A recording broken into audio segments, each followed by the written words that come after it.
Hello, everyone. Jonathan Casey here, acting as Mercury's messenger, and this is the show Random Stuff.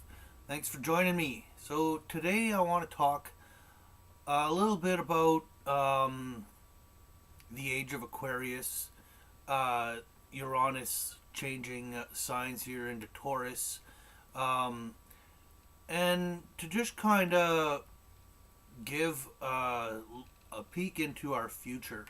Now, I plan on doing a really detailed video of the elections of 2024 and what's to come in the summer of 2025, where I really feel like the age of Aquarius begins. Okay, um, so what I kind of want to talk about here, though, however, is the planet Neptune, who is currently in the middle of the sign of Pisces. Okay, now Neptune is the grandfather of all the planets. Neptune is the void. It is ether. Okay, and from this void, from ether, came the idea, which is Uranus. Uranus, who's currently about to shift signs. From this idea, um, to materialize it, to bring it into reality, required structure, which is Saturn. Um, but structures can be restricting. So Jupiter came in to expand and give us a little bit of freedom, maneuverability within that foundation, within that structure. And Pluto right there with Jupiter, right after Jupiter, uh, you know, transforms, keeps things changing, so we're not just um, stuck in a loop of Jupiter and Saturn. There's Pluto there that allows us to tap into, venture into different realms. Right, Pluto rules, or Scorpio, life and death, heaven or hell. Right, which is different realms. So anyhow, yeah, I want to talk about Neptune because a lot of people think that the age of Aquarius has begun, right? Um, and it's sort of true. There's cycles within cycles, right? December 21st, 2012 to approximately around the same time, 2020. That's a 7 year cycle there. But within that cycle, there was other cycles going on. Like starting in 2008, Pluto moved into Capricorn and will be there until 2025. That's a longer cycle that we could see. Um, we also have that great American eclipse that we had last summer, which in 2024, the summer of 2024, we have another one marking an X across the states. There's a cycle, right? There's cycles within cycles. Uranus switching signs right now. Well, he as well will switch signs again in.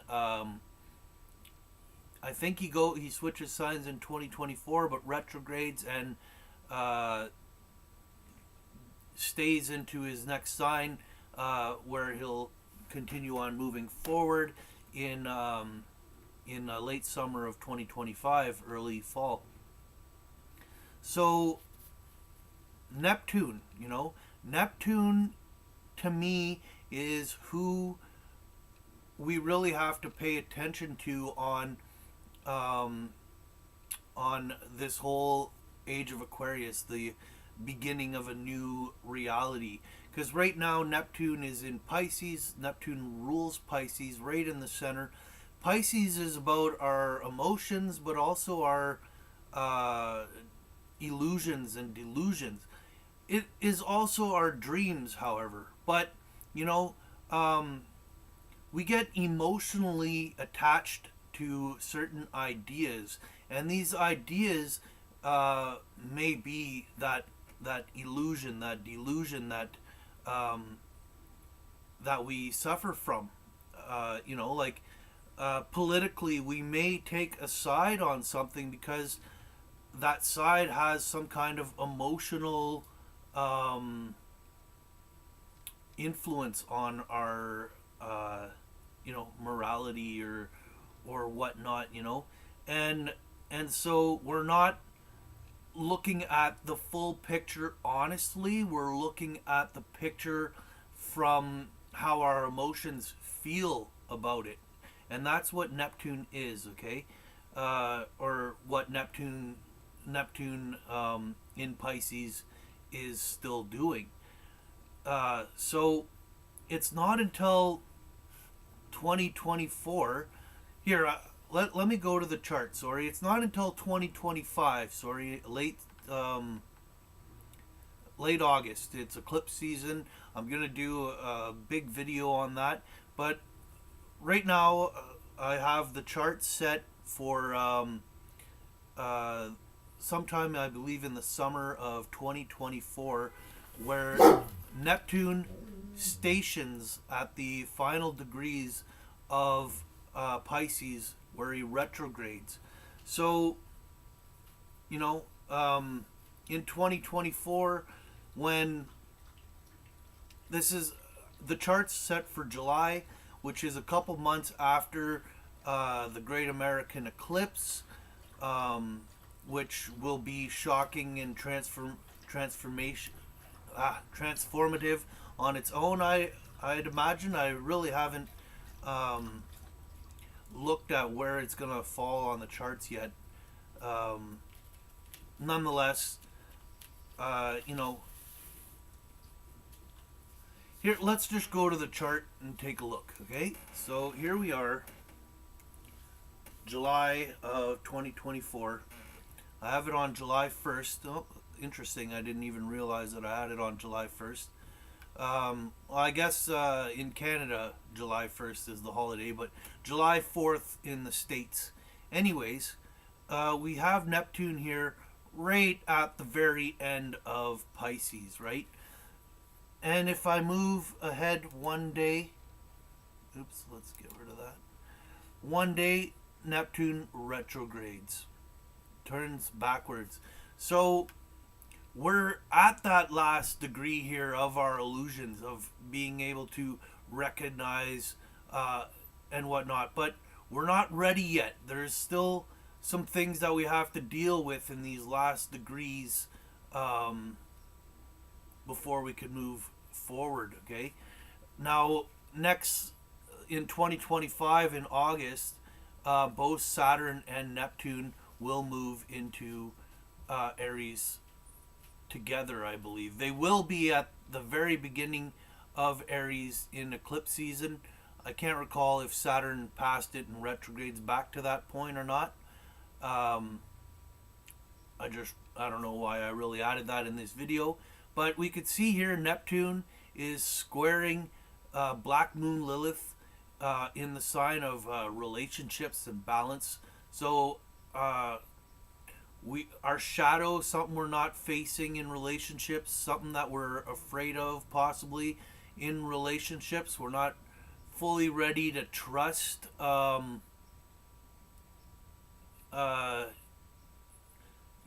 everyone around us, people within our society. Who knows? Society may not be anywhere any similar to what it is now when we come to this point. Who knows? It's really hard to say, but yeah, I'm not going to really talk too much about these other aspects. Like Pluto has moved into Aquarius, so Pluto is about death and rebirth. So in a way, he has initiated our transformation into Aquarius, but he is retrograding back into Capricorn to finish some stuff, to end, put an end to some old traditions, so we could start afresh in Aquarius. And that's what Aries is starting fresh. Neptune is not ready to start that new dream yet, okay? So he's still dealing with with the last part of the of what word do I want to use? You know, the ether, the imaginative realm of our inner emotions, before completing the cycle, so we could start new, as start fresh in a new age, of Aquarius, which I'm just going to mention this, but Neptune, Uranus, and Pluto are the slowest moving planets, especially Neptune and Pluto. Then it'd be Uranus, and then after that would be Saturn.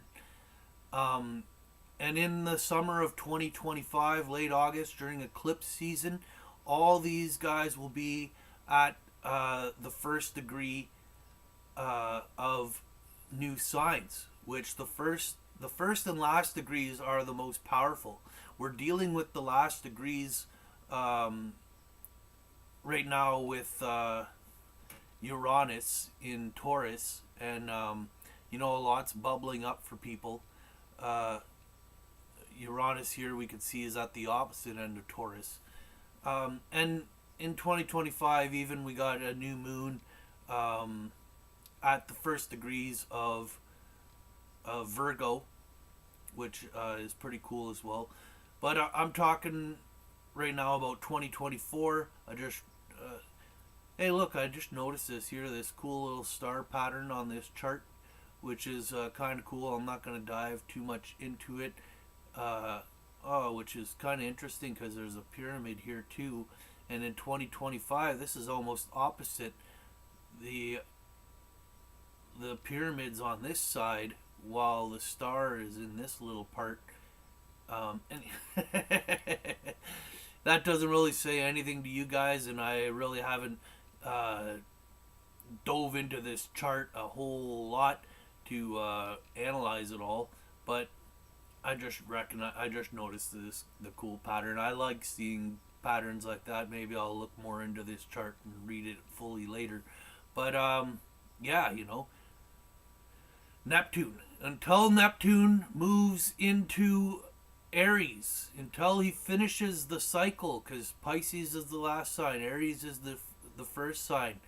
Neptune's about ether, about our dreams and stuff. Okay, so until Neptune crosses into Aries to dream a new beginning, a new self. Okay, we're still gonna be in a transformative state of moving into the age of Aquarius.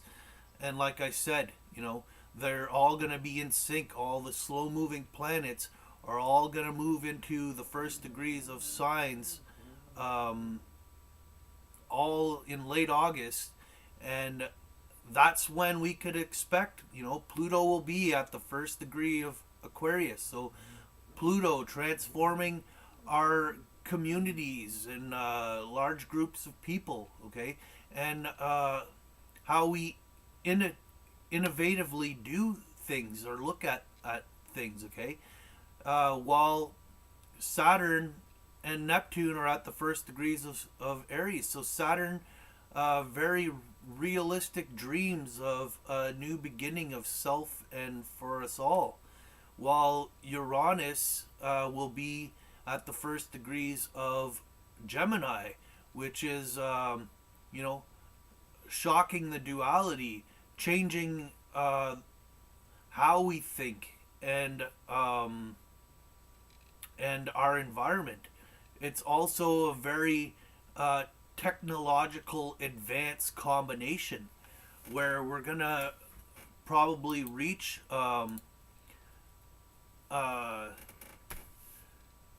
you know, the height of technological boom. Perhaps the technology will even become obsolete in this part because our evolution, our perception will merge with alchemy and quantum physics, and we will possibly be able to tap into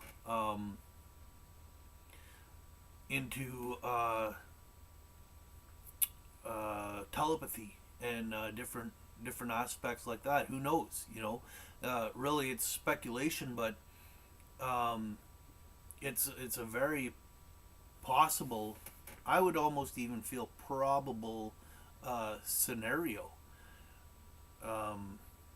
Yeah, like Pluto here, Pluto transforming our inner technologies, as well. Air sign, innovative.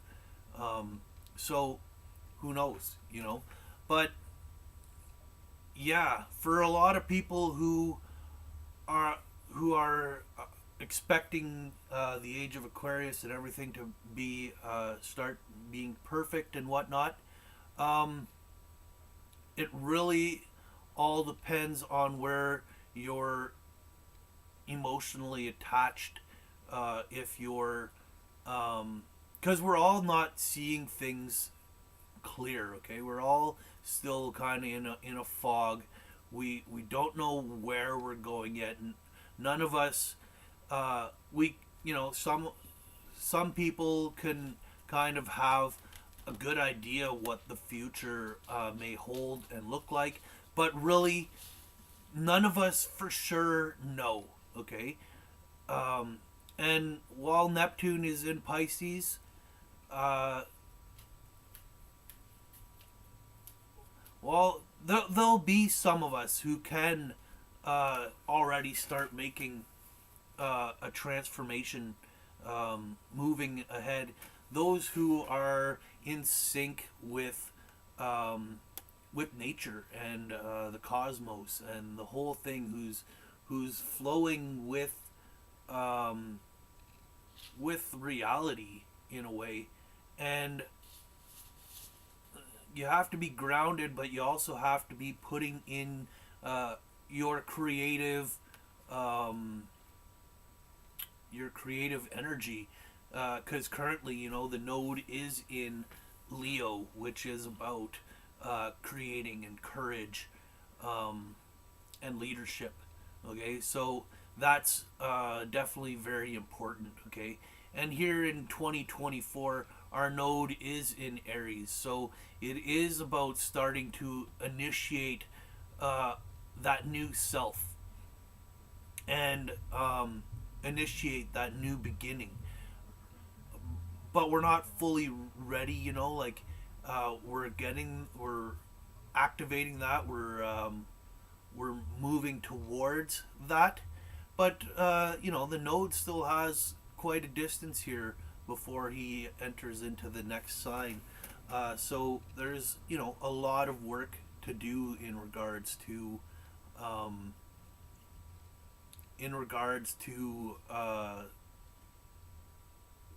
this new beginning. Okay, we are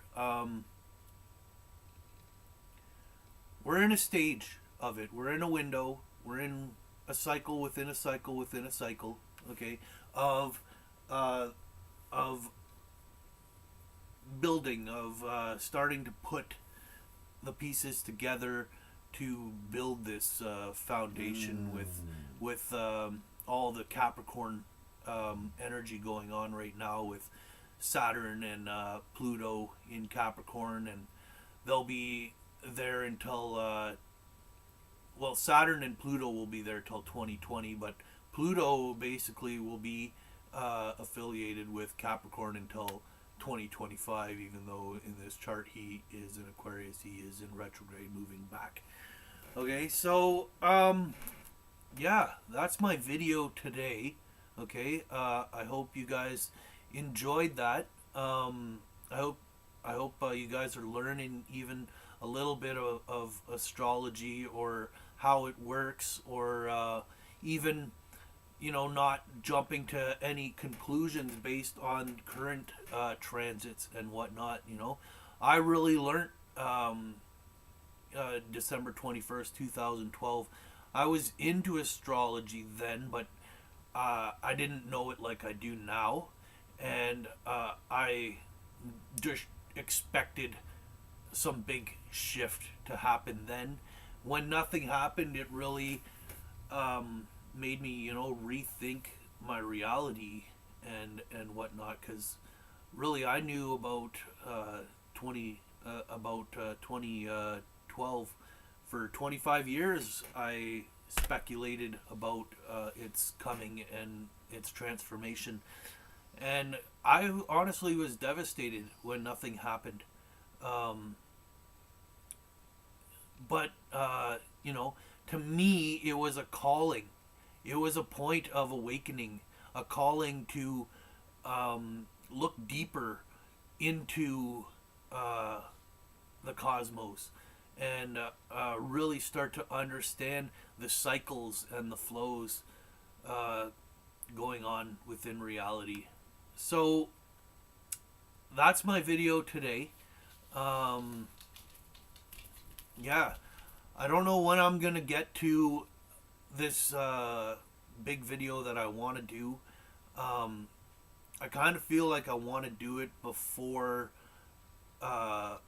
Taurus, before Uranus enters Taurus. I'm not sure if I'll actually, I'm going to do Mother's Day stuff tomorrow with my mom, and summer has started. I do fireworks. I work for a fireworks company. So there's, now that the snow is gone, there's work to do around the shop uh, to get things ready for the season. And so I'll actually be kind of busy dealing with making stars rather than reading stars for the next couple weeks. Anyhow, thanks for watching. See you guys all soon. And yeah, I hope you enjoy this. Thanks to my subscribers. Bye now.